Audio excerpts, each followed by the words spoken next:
Қайырлы күн, эфирде сөзіңіз аузыңызда бағдарламасы және оның жүргізушісі Жолдас Мейірханова. Бүгін бізде қонақта бірыңғай жинақтаушы зейнетақы қоры акционерлік қоғамы Ақтөбе облыстық филиалы директорының орынбасары Эльмира Қыдырбекқызы Талаева келіп отыр. Қош келіпсіз.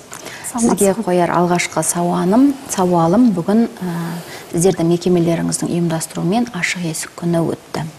Қоғамдық қабылдау қалай өтті, халықтың қандай мәселелері көтерілді? Бүгін өзіміздің 90 сайын өткізетін дәстүрлі ашық есік күн шарасын өткізіп жатырмыз. Сағат 10-да басталды, кешкі 5-ке дейін жалғасатын болады. Барлық осы зейнетақы сұрақтары бойынша мәлімет алғысы келетін азаматтар келіп қатыса алады. Жалпы осы шараның негізгі тақырыбы бұл ерікті зейнетақы жарналары болды. Себебі бүгінгі күнде міндетті зейнетақы жарналарына қосымша әрбір азамат өзіне жеке ерікті зейнетақы шотында аша алады. Бұл шоттың ашу негізгі мақсаты кейін зейнетақы жасына шыққанда өзінің зейнетақы жаңағы салымдарын көбейту мақсатында, көбірек зейнетақы алу мақсатында ерікті зейнетақы шотын ашып, соған белгілі бір мөлшерде ақша жинақтай алады. Сол туралы біз бүгін мәлімет бердік. Ол шотты қалай ашуға болады, қандай жаңағы шарт рәсімдеу керек. Жалпы сол туралы мәлімет беріп жатырмыз шарада. Қоғамдық қабылдауға келген адамдардың жалпы жасы қалай? Қазір жастарды да қинап жүр ғой осы сұрақ. Жалпы әрине біз осы шараны алдын ала анонс жібердік. Болатын туралы мекемелерге, оқу орындарына жібердік. Бірақ соның ішінде көбінесе оқу орнының жоғарғы курс студенттер келеді. Көбінесе жаңағы қаржы мамандық бойынша, сонымен бірге құқықтану мамандығы бойынша көбінесе студенттер келеді. Себебі әрине жұмыс орындағы азаматтар келе алмайды, жұмыс орнын тастап кете алмайды, бірақ біз оларға өзіміз барып түсіндірме жұмысын көрсетеміз, жасаймыз. Бірақ студенттердің арасында және де жұмысқа енді қосылып жатқан азаматтардың арасында өте көп қызығушылық бар. Биыл бірыңғай жинақтаушы зейнетақы қорында үлкен өзгеріс болғалы отыр. Себебі оған Қазақстан Республикасы президентінің жолдауы. Осы жолдауда айтылған өзгерістер туралы айта кетсеңіз. Шынымен де осы 2 қыркүйек күні президент өзінің жолдауында зейнетақы жүйесіне өте қатты назар аударып, бір әлеуметтік мәселе ретінде көтерді. Соның ішінде бір жақсы мүмкіндік туатын болып отыр. Бұл біздің салымшылар өзінің зейнетақы шотындағы ақшаны белгілі бір мақсатқа жұмсай алатын болады. Бұл жерде жаңағы жолдауда 2 мақсат көрсетілді. Бұл тұрғын үй жағдайын жақсарту және де оқытуға, бала оқытуға керекті суманы қолдануға. Бүгінгі күнде ол бірақ тек қана жолдау түрінде үкіметке тапсырма берілді. Бірақ бізге келген ақпарат бойынша үкіметте жұмыс тобы құрылып, нақты қандай механизммен жұмыс істейді, сол туралы жұмыс жүргізіліп жатыр.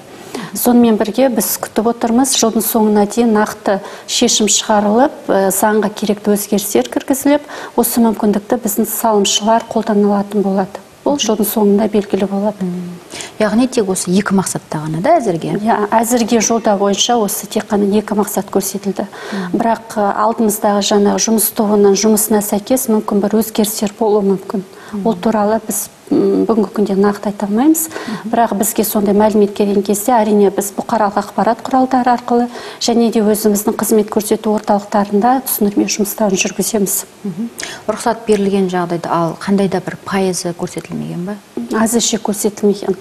Бұл жерде бір қандай санаттағы салымшылар ала алады. Мысалы, өзінің жаңағы зейнетақы шотында белгілі бір сума жинақталған адамдар болуы мүмкін, немесе белгілі бір жасқа жеткен азаматтар. Сондай әрлі ондай санаттар белгісіз. Қандай санаттағы азаматтар, қандай суммада ала алады әлі белгісіз. Бірақ жалпы ғана осындай мәлімет өтті жолдауда. Бірақ бұл осы тапсырма бойынша жұмыс жүргізіліп жатыр. Біздің жалпы облыстық филиалдың жинетақы қоры, салымшылар жүйесі туралы айта кетсеңіз, қанша салымшы бар? Жалпы соңғы пресс-релиз бойынша, жалпы осы республика бойынша бүгінгі күнде 10 триллион теңге осы қорда құралып отыр, жинақталып отыр. Ал Ақтөбе облысы бойынша айтатын болсақ, біздің Ақтөбе облысында 495 мың салымшы өзінің зейнетақы шотын жүргізіп отыр, осы шотқа ақшаларын жинақтап отыр.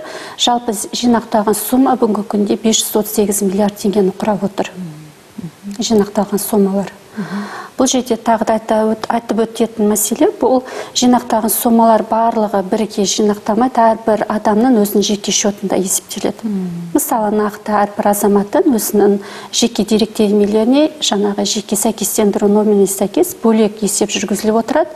Ол шотына сонымен бірге инвестициялық табыс қосылып отырады күнделікті.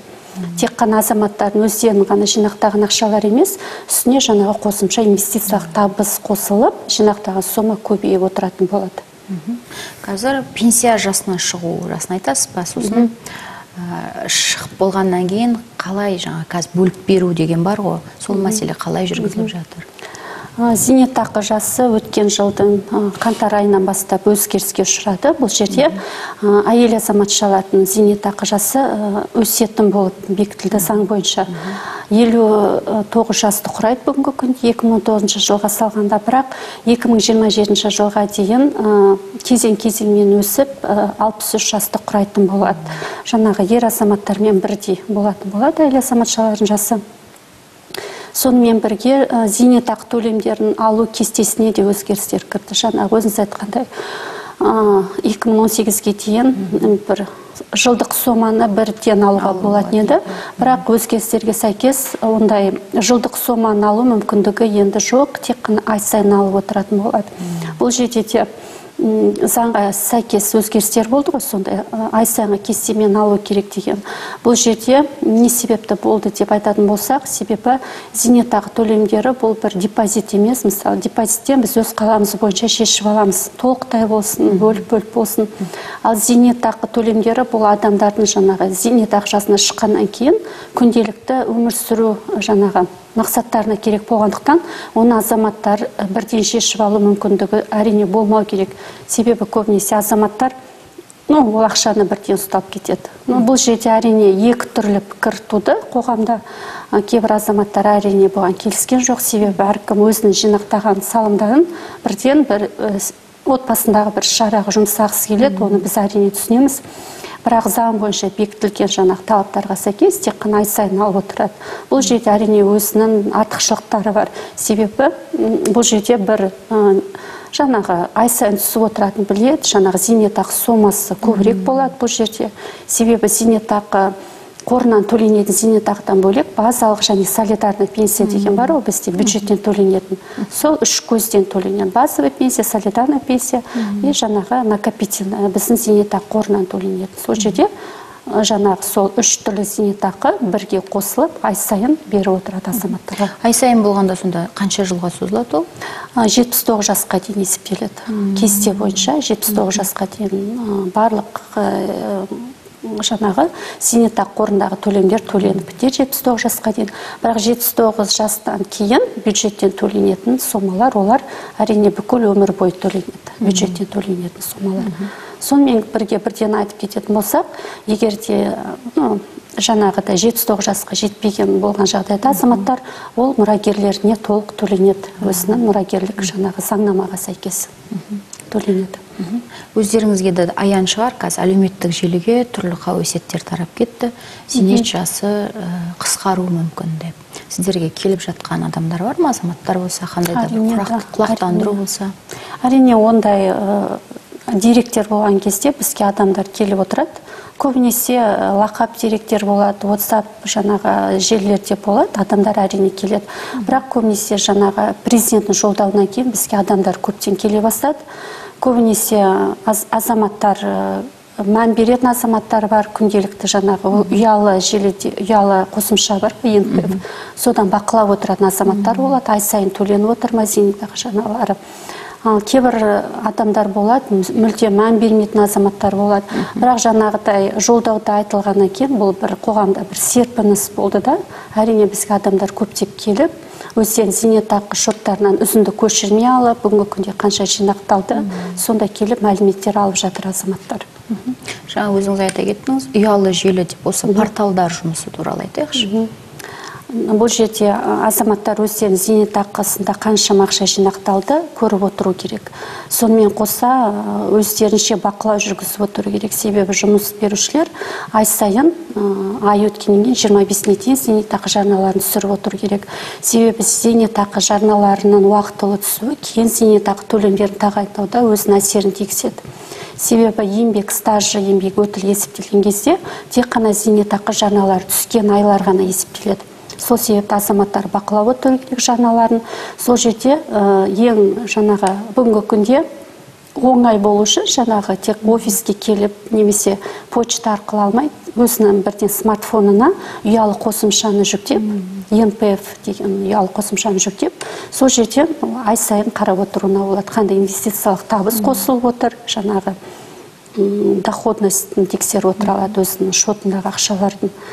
Содан кейін ай-май түсіп отыр ма, соны бақылап отыра алады. Сонымен бірге ЕГОВ порталынан да білулеріне болады. Жаңағы пароль, СМС пароль арқылы ЭЦП керек емес ол үшін. Енді пароль арқылы ЕГОВ порталынан білуіне болады, және де біздің НПФ-тегі жеке кабинетінен де біліп отыруына болады. Сөзіңіз аузыңызда қандай да бір алып қосарыңыз болса? Бұл жерде айтқымыз келетіні, жаңағы бізде бүгінгі күнде қызмет көрсету сапасына қатты көңіл бөлінеді. Сол жерде жаңағы осы зейнетақы жүйесінің адамдарға қолайлы болуына да көп көңіл бөлінеді. Мысалы, ашық есік күндерін өткізіп отырмыз ғой, бірақ барлық азаматтар келіп керекті информацияны алуға уақыттары болмайды көбінесе. Сол себепті бізге мысалы колл-центрге немесе өзіміздің городской телефонымыз 703-899 немесе 14-18 колл-центріне звондап, өздеріне жаңағы мекемелеріне мамандарды шақыртуына болады. Бізде мамандардың өздерінің жаңағы арнайы мобильный агент деген құралдары бар. Сол мобильный агент жаңағы компьютерлермен барып, ноутбуктермен барып, толық сіздерге ақпарат беріп, керекті бір жаңағы деректемелеріне өзгеріс кіргізіп, мысалы кейбір азаматтардың телефондары, адрестері өзгереді. Сол жағдайда жаңағы базадағы жаңағы деректемелері ескірген болады. Сондай болмас үшін офистеріне, мекемелеріне шақыртып, барлық деректемелерін өзгерткізіп, және де толық мәлімет, ақпарат алуларына болады. Рахмет әдемі сұхбатыңызға. Құрметті көрермендер, осымен бізге берілген эфирлік уақыт аяқталды. Студияда болған бізде қонақта бірыңғай жинақтаушы зейнетақы қоры акционерлік қоғамы облыстық филиалы директорының орынбасары Эльмира Қыдырбекқызы Талаева, сұхбатты жүргізген Жұлдыз Мейірханова. Сондай-ақ біздің бағдарламамызды rikatv.kz сайтынан көріп тамашалай аласыздар.